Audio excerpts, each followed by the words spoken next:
안녕하세요, 여러분. 오늘은 서울 남부지방법원에서 실제로 있었던 부동산 분양, 계약 분쟁 사건을 쉽게 이해할 수 있도록 풀어서 설명해 드릴게요. 사건 개요. 이 사건의 주인공은 원고 A씨와 피고 주식회사 B입니다. 이 사건은 처음에 1심 법원에서 2023년 12월 14일에 판결이 났는데 A씨가 졌어요. 그래서 A씨가 불복해서 항소를 했고 2024년 6월 21일에 최종 판결이 나온 거예요. 무슨 일이 있었나요? 2022년 7월 8일 A씨는 주식회사 B와 시흥시 시건물 1층 디오를 5억 8,152만 6천 원에 분양받는 계약을 맺었어요. 꽤 큰 금액이죠? 그런데 A씨는 계약을 맺을 때 주식회사 B의 직원인 E씨 등이 중요한 약속을 했다고 주장했어요. 그 약속이 뭐냐면 절대 손해를 입게 하지는 않겠다. 전매를 해서라도 원금 보장을 해주겠다는 거였어요.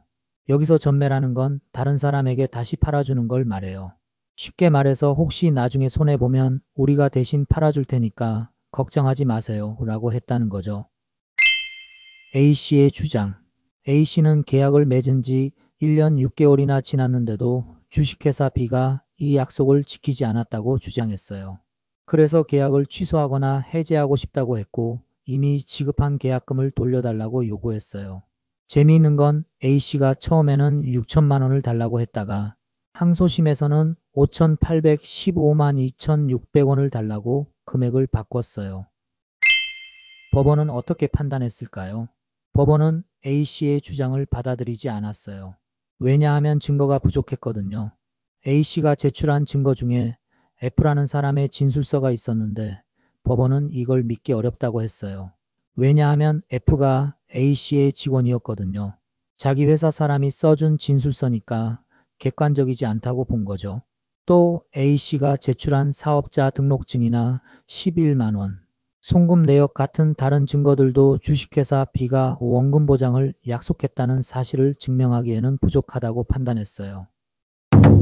최종 판결. 결국 법원은 A씨의 항소를 기각했어요.